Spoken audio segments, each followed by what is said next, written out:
हिंदुस्तान की सियासत का एक कड़वा सच ये है कि यहाँ वोट लोगों के मुद्दों पर नहीं बल्कि जाति और धर्म पर पड़ता है।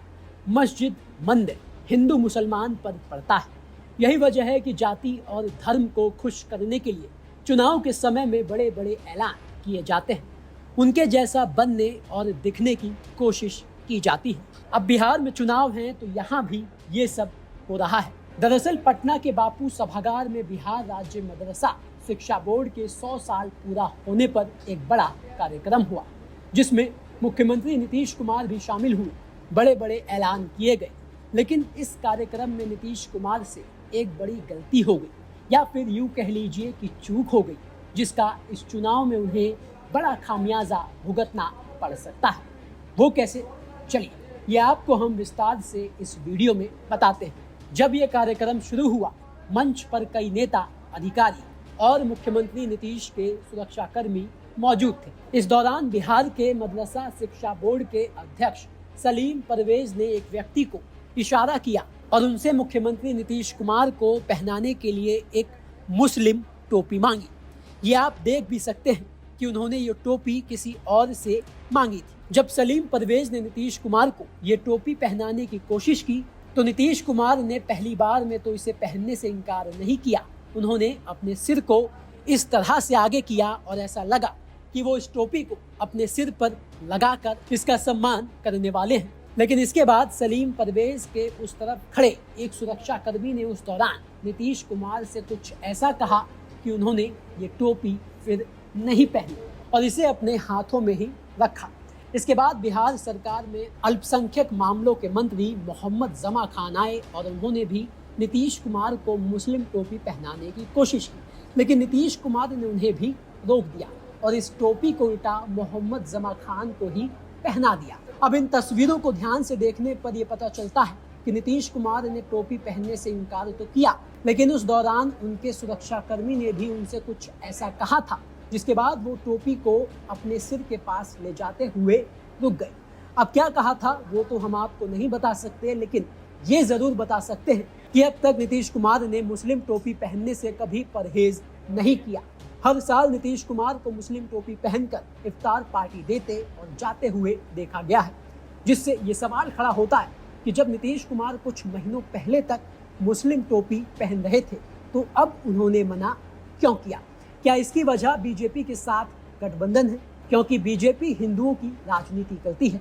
ऐसे में नीतीश के मुस्लिम टोपी पहनने से एनडीए को सियासी नुकसान होता। खुद बीजेपी का जो हिंदू तबके का एक बड़ा वोट बैंक है वो छिटक जाता। अब कारण चाहे जो हो, लेकिन इससे नुकसान नीतीश का ही होने वाला है। उसकी वजह यह है कि नीतीश सेकुलर छवि वाले नेता रहे हैं, जिस वजह से मुसलमान उनसे जुड़ा रहा। लालू से जो नाराज मुसलमान का तबका था वो नीतीश से जुड़ा, जिसका उन्हें सियासी फायदा भी मिला। अब बिहार की राजनीति में मुसलमान कितना सियासी ताकत रखता है, जरा इसे भी समझ लीजिए।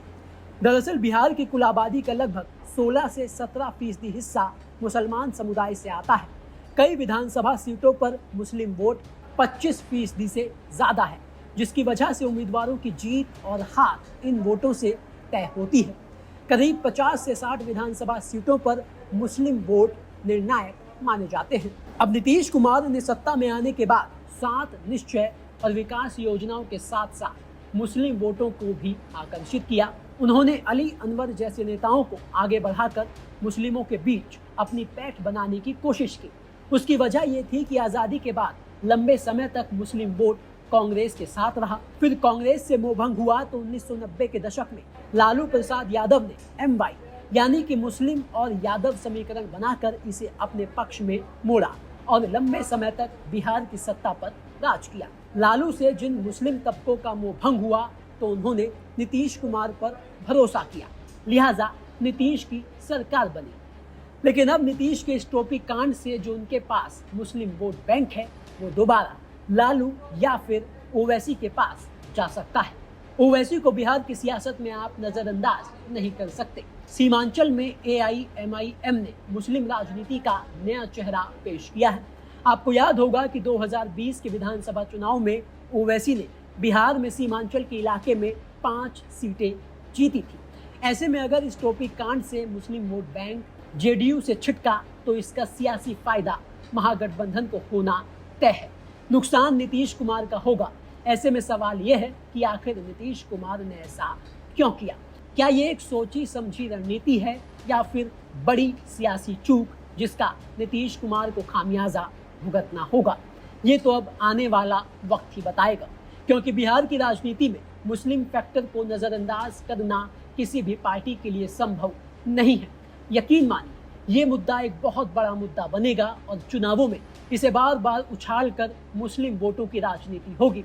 और इस बात को सब भूल जाएंगे कि कल तक यही विपक्षी दल नीतीश कुमार पर मुस्लिम टोपी पहनकर मुसलमानों को धोखा देने के आरोप लगा रहे थे और पटना में आरजेडी ने इस तरह के पोस्टर लगवाए थे। अब विपक्षी पार्टियां कह रही हैं कि नीतीश कुमार का असली रंग सबके सामने आ गया है और बिहार का मुसलमान उन्हें चुनावों में सबक सिखाएगा।